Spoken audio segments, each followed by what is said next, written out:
Bora falar de um dos nomes mais icônicos do mundo do fisiculturismo? Hoje o assunto é a metenolona, muito mais conhecida como Primobolan. A gente vai entender por que ela ficou tão famosa e o que a ciência e a prática dizem sobre os efeitos dela de verdade. E a fama dela explodiu basicamente por causa disso aqui. Ser a droga preferida de uma lenda como o Arnold Schwarzenegger criou uma mística, uma aura em volta do Primobolan que, olha, dura até hoje. Mas, tirando o mito, o que é fato? E antes da gente continuar, uma pausa para o ponto que é, sem dúvida, o mais importante de todos. A gente está falando de uma droga potente, com efeitos colaterais bem reais. Usar isso sem acompanhamento médico não é só uma má ideia, é perigoso pra caramba. O objetivo é sempre ter um profissional monitorando e ajudando a diminuir os riscos, certo? Ok, vamos para a primeira grande característica do Primobolan. Ele não é conhecido por dar aqueles ganhos explosivos de massa. O jogo dele é outro. É mais focado num efeito bem específico na qualidade do músculo. E o que é bem interessante aqui nesse slide é essa distinção. Enquanto muitas outras drogas vão promover um aumento grande de volume de inchaço, o Primobolan é famoso por dar um aspecto de músculo mais denso, com a pele mais colada. É um efeito mais estético do que de ganho de peso bruto. Por isso que ele raramente é a primeira escolha para quem busca só volume. E aqui está a ciência por trás da popularidade dele. O Primobolan foi criado com um efeito anticatabólico muito forte, ou seja, ele ajuda a preservar a massa muscular. Isso explica porque ele era usado, por exemplo, em pacientes que ficavam muito tempo acamados, e também porque é tão popular nas fases de cutting, quando os atletas estão comendo menos para perder gordura e querem, acima de tudo, segurar os músculos que já ganharam. Agora vamos ver como a aplicação do Primobolan muda completamente de cenário. O uso, as doses e principalmente os riscos são drasticamente diferentes para homens e para mulheres. Essa é uma pergunta muito comum. Por ter um valor androgênico mais baixo, comparado com outros esteroides, o Primobolan ganhou essa fama de ser uma droga segura para mulheres. Mas, será que essa fama se sustenta na prática? Pois é, a resposta é complicada. Mesmo sendo menos androgênico, o risco de virilização existe e é sério. Engrossamento da voz e hipertrofia de clitóris, por exemplo, podem ser irreversíveis.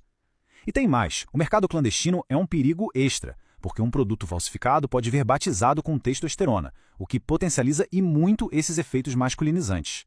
Para os homens, a história já é outra. O Primobolan, mesmo que de forma mais branda, suprime a produção natural de testosterona do corpo. Usar ele sozinho pode levar à perda de libido e a outros problemas. Por isso, a combinação com uma base de testosterona, mesmo que seja numa dose baixa de reposição, é considerada fundamental.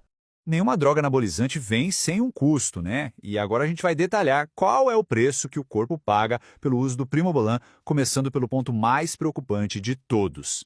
E aqui a gente chega no ponto crucial. Assim como outros esteroides, o Primobolan é prejudicial para a saúde do coração. Esse é um risco que não tem como negociar, que precisa ser levado muito a sério por qualquer pessoa que considere o uso. E este gráfico aqui ilustra perfeitamente o porquê.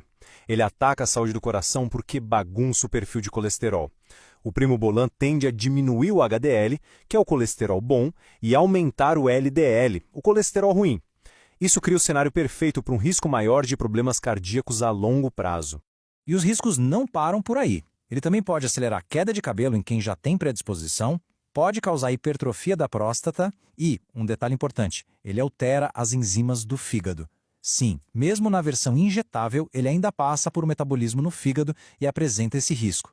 Agora que a gente já entendeu os efeitos e os riscos, vamos ver como o Primobolan é usado na prática, em termos de formas, dosagens e a duração dos ciclos. Existem duas formas principais, a injetável e a oral.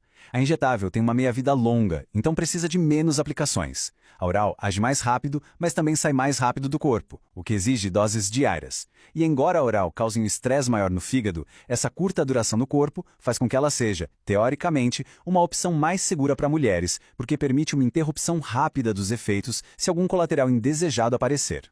As dosagens variam demais.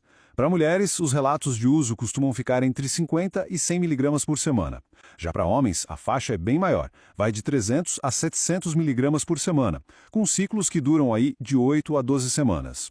E vale notar que doses maiores não vão necessariamente melhorar o efeito estético, mas com certeza aumentam e muito os riscos e os efeitos colaterais. E para fechar, fica essa reflexão. O Primobolan oferece sim um benefício estético muito particular e que muita gente deseja. Mas diante dos riscos para o coração, dos riscos hormonais e dos efeitos colaterais que podem ser irreversíveis, a questão que fica é: essa troca vale a pena? A resposta é profundamente individual, mas ela deve ser sempre baseada em informação e fundamentalmente na orientação de um profissional de saúde.